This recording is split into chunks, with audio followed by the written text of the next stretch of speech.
Hey you guys, welcome back to Lisa and Company. Thank you so much for stopping by. I have some really super quick, cheap, and easy farmhouse DIYs for you today, and they are all in black and white. Because if you know me, you know I'm a little bit fond of black and white DIY decor. So we're gonna get started, but before we do that, do me a favor, head on down to that description box and hit the subscribe button, as well as the notification bell so you know every time I upload a video. It's really helping my channel grow, and that way I know what kind of content you're enjoying. Thanks you guys, let's get started.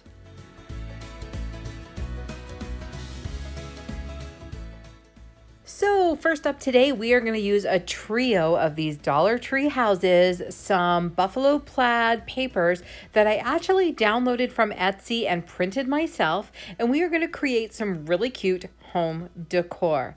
Now, because I actually like the way these look, I'm actually going to use the reverse and keep the other side the way it is. Just take off the labels, and I am going to take off the twine.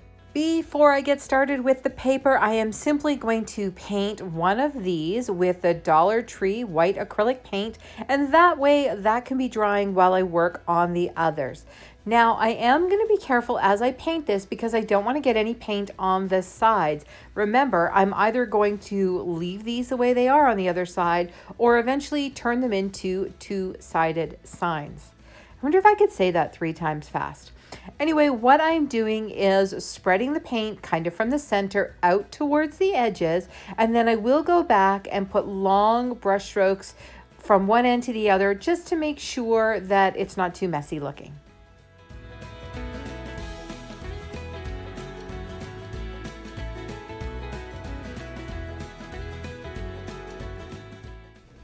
Now, because we're using a paper that has a very definite pattern, we don't want this to go on crooked. So I am trimming the bottom of the paper in the perfectly straight line along the pattern so that when I put this on my house-shaped block, I'm going to line up that bottom edge with the bottom of the block so that the pattern will be straight. I don't want the sides not to line up and for this to look all wonky. I am crazy about black and white buffalo plaid, and I want these to look just so.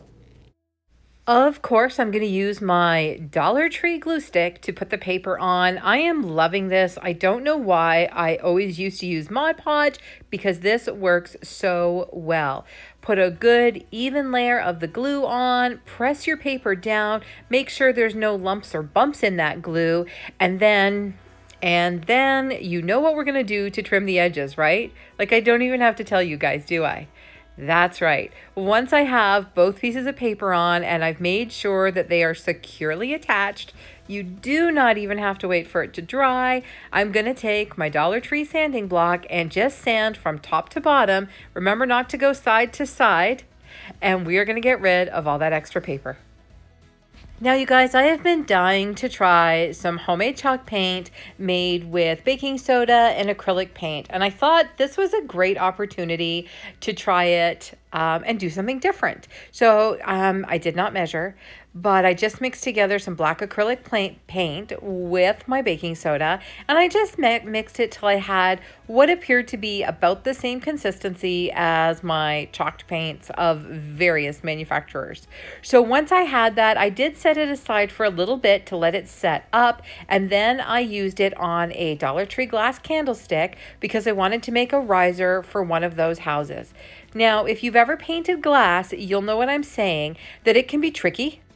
But one quick step before I paint it, I want to attach a couple of building blocks so that I have something more to attach the house to. And I always think it's a better idea to attach raw surfaces together rather than painted surfaces.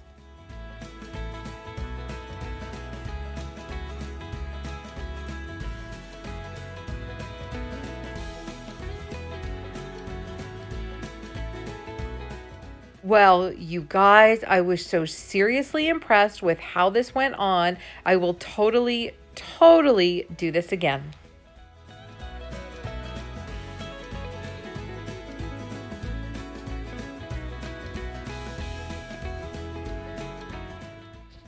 Of course, I did do 2 thin coats, and I used a hairdryer in between to make the paint dry a little bit faster, just so I could keep this project going.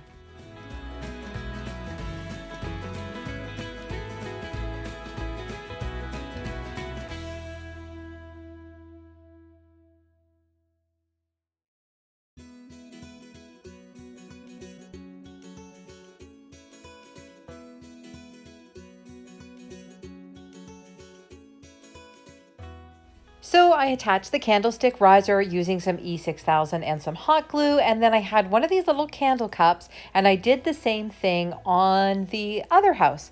This way I'm going to have 3 different levels, and I think it's going to look really stinking cute all together.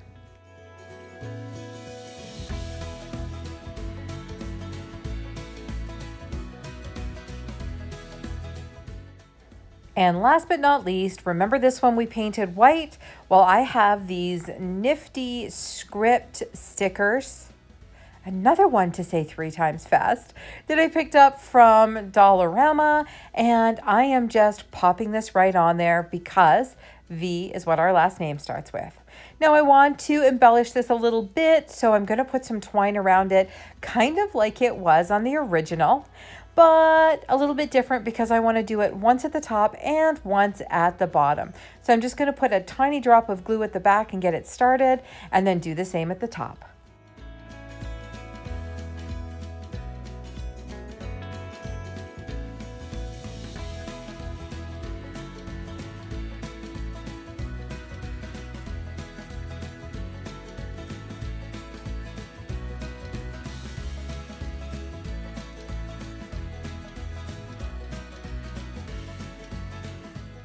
And just like that, my trio of Dollar Tree houses is done on their 3 different levels, and I am loving them, let me tell you. This super simple, cheap and easy DIY is ripped right from Pinterest, but with a Lisa and Company twist. I am going to take a Dollar Tree mason jar, and I am cutting a shape out of some contact paper. Now it's going to be tough for you guys to see because I used the clear one. I just used whatever small piece I had. You use whatever you've got. I had this little wooden piece and I loved the shape of it, so I used that to trace out. And then once I have it cut, I'm going to place that very carefully on my mason jar before I use a little Mod Podge to seal it all up. Now, these mason jars have a seam on the side, so I wanted to be really careful to place that exactly halfway between, not over it or not offside, so that I had a really nice finished project when I was done. Now, I'm just using my thumbs to make sure I get all the air bubbles out and make sure it's really well attached. And then, now I have never done this. I'm going to take a little bit of my Mod Podge and just brush it on in a very light coat all the way around the edge of that contact paper, so that when I am painting with my chalk paint, none of that is going to go under the edges. This is really important for this one because I am looking for a great finished project, and I don't want to have any bleeding around the edge. Of course, next step is to get a good coat of chalk paint on here. Sorry, homemade chalk paint on here. And again, I did this in 2 light coats because I didn't want to overdo it. Now, just like with store-bought chalk paint, it's a really good idea to make sure that that paint is good and dry before you start adding a second layer, because you don't want to reactivate the paint, because your paintbrush will actually start picking up the first coat instead of putting on the second coat. Now again, I was feeling particularly impatient, and I just took this with my hair dryer and on the cool setting, just gave it a few quick shots to make sure that that paint was setting up really well.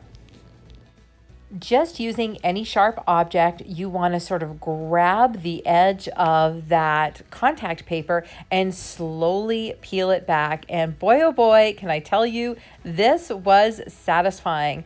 And it was extra satisfying because there was no bleeding and I had a beautiful sharp edge. To add some finishing touches and some detail to this, I am taking my Sharpie oil-based marker paint pen, and I am just going to do what will look like a beaded edge around that opening. I'm going to just use really tiny, delicate dots all the way around, following that shape, and it's really going to enhance it and show up that shape so much better than with nothing around the edge.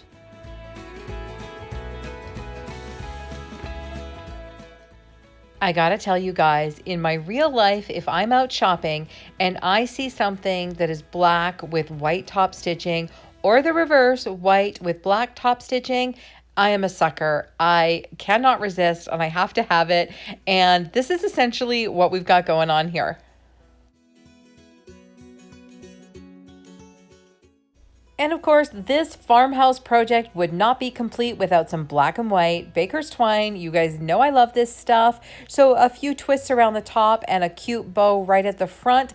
And then all we're gonna do is add a candle, and I'm gonna show you just how pretty this looks.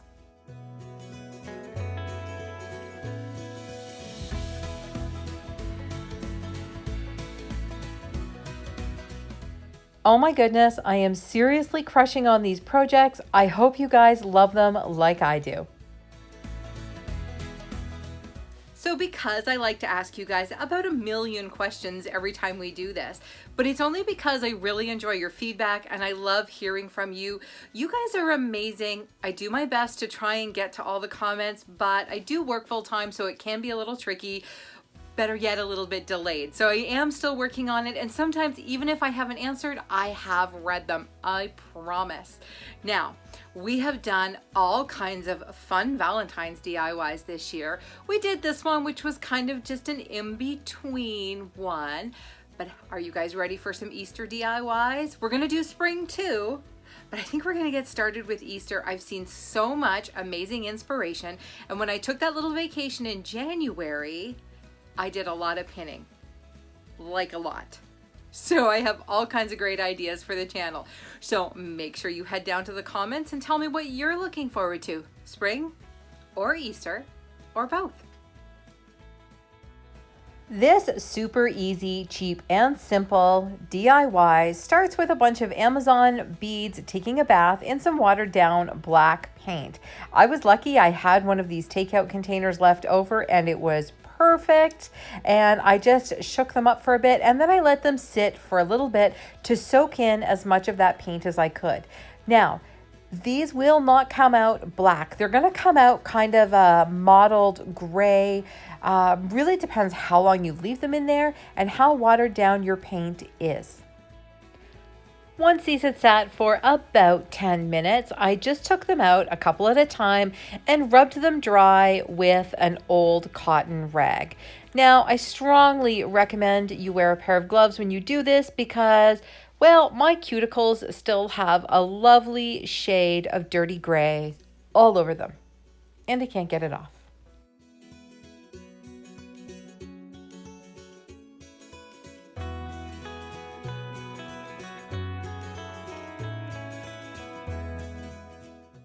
Now I wanted to make a different kind of tassel for this, and Pinterest to the rescue. You are going to cut whatever length you decide in 4 sections.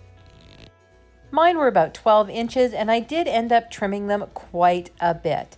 Now I'm going to let the video speak for itself on this one because it is too tricky to explain. So I've given you as close up as I can just to show you the way they are overlapped, and then you just slowly start tightening up together until you create this really interesting knot right in the middle. Next step is to cut a piece of twine or whatever it is you're using long enough for the entire garland, as well as to finish this off. Now, using a craft needle, thread one end through, and on the other end you want to make a series of knots so it's nice and large and it won't pull through that center knot. Once you've done that, you're going to take your needle off and continue with that a little later on. Grab another piece of twine, tie it around just below that knot. I like to wind it around a few times, and then I use a crochet hook to pull the leftover strings down and kind of tuck them away. And that way I don't have any knots showing in my tassels.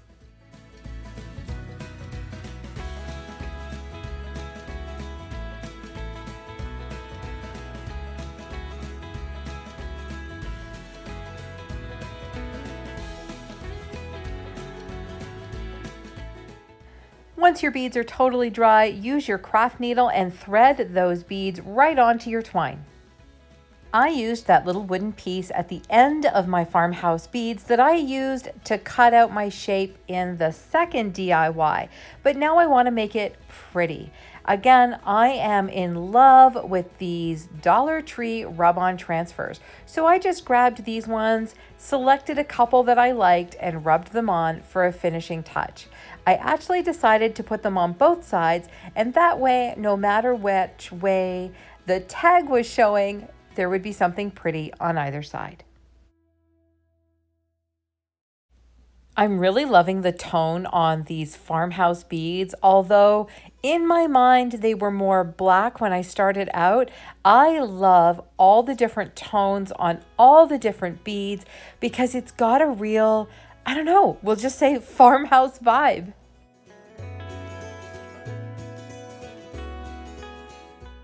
Okay, are you ready? Because I am so in love with this. Look at that knot at the top. I want to try this with so many different fibers. This was just a Dollar Tree white cotton jute, but oh my goodness, the sky's the limit. All right, for super quick, cheap and easy Farmhouse DIY number 4, I have these books that I picked up at the Restore, but I find the edges have a really deeply embossed title. So I am simply going to take some drywall spackle. I'm going to put a very light coat over it, which will dry very quickly, especially with the help of my hairdryer. And then I'm going to sand it smooth so that I can paint these and have a great blank slate. Yeah, blank slate to start from.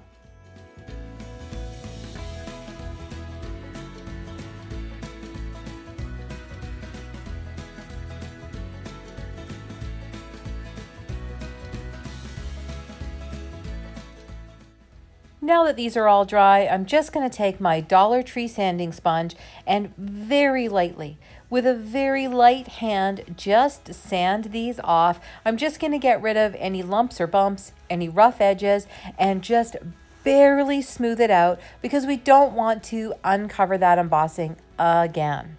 Once that's all done, it's ready for the homemade chalk paint and a good coat of this beautiful black paint. I simply tucked a piece of paper towel in between the cover and the book pages so that I wouldn't get any paint on them. To put a little something on the side, I'm reaching again for my Sharpie paint pen. Now, I love sharing my fails with you guys, and I'm pretty sure you love them like I do. So what I did was I started working backwards from the end of each word so that I would be able to space it so they all ended in the same place. Now, one quick tip here, I'm not sure if I didn't let it dry long enough, or I probably didn't let it dry long enough. I have referenced my impatience a couple of times in this video. So my paint pen was digging at the paint just a little bit. Now, when I get to home, apparently I can't spell backwards. So watch, enjoy, and see how I fix.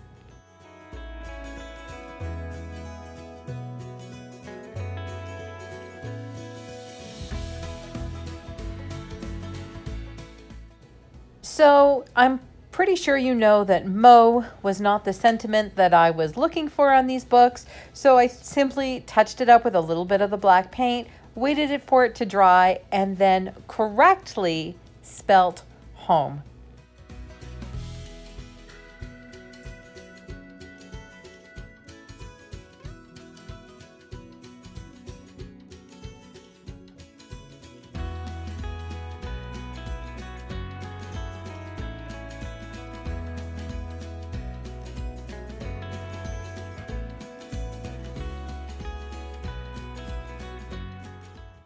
Now, of course, I wanted to add a little something, and there are so many ways to finish off these books, but I decided to go with a little bit of the Dollar Tree gingham or buffalo plaid ribbon and a few peonies for the top. I have a thing for white peonies. I'm actually looking at a site that sells gigantic white peony decals for my bedroom wall. Stay tuned. If I decide to take the plunge, you guys will know it.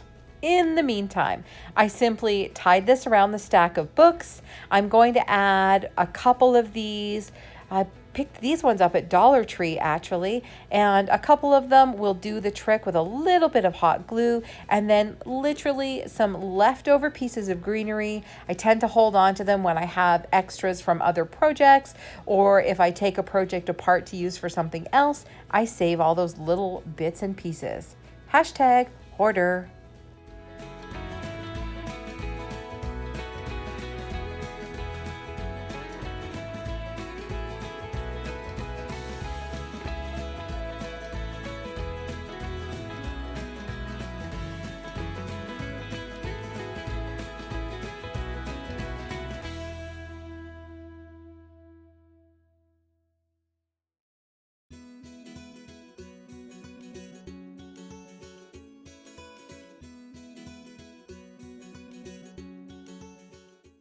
And just like that, our 4 super cheap, quick and easy farmhouse DIYs are done. I can use these in any part of my home and they will fit in just great. But I have to tell you, I love the way they look all together. So I have some built-ins in my living room and I am highly tempted to move them all there together and enjoy them that way. Okay, you guys, that is it for today. If I don't tell you often enough, I am so grateful to have you in my YouTube family. Izzy and I have enjoyed every moment of this journey and we have so many exciting things planned for you. So again, I know I always ask you to, but please make sure you've subscribed. Make sure you check us out over on Facebook and Instagram because we post all kinds of crazy stuff over there too. We do little mini hauls over there because I don't usually post them here, and we have been busy buying lots of fun stuff, especially at the dollar stores. Thanks, you guys. I can't wait to see you next time. Take care. Bye.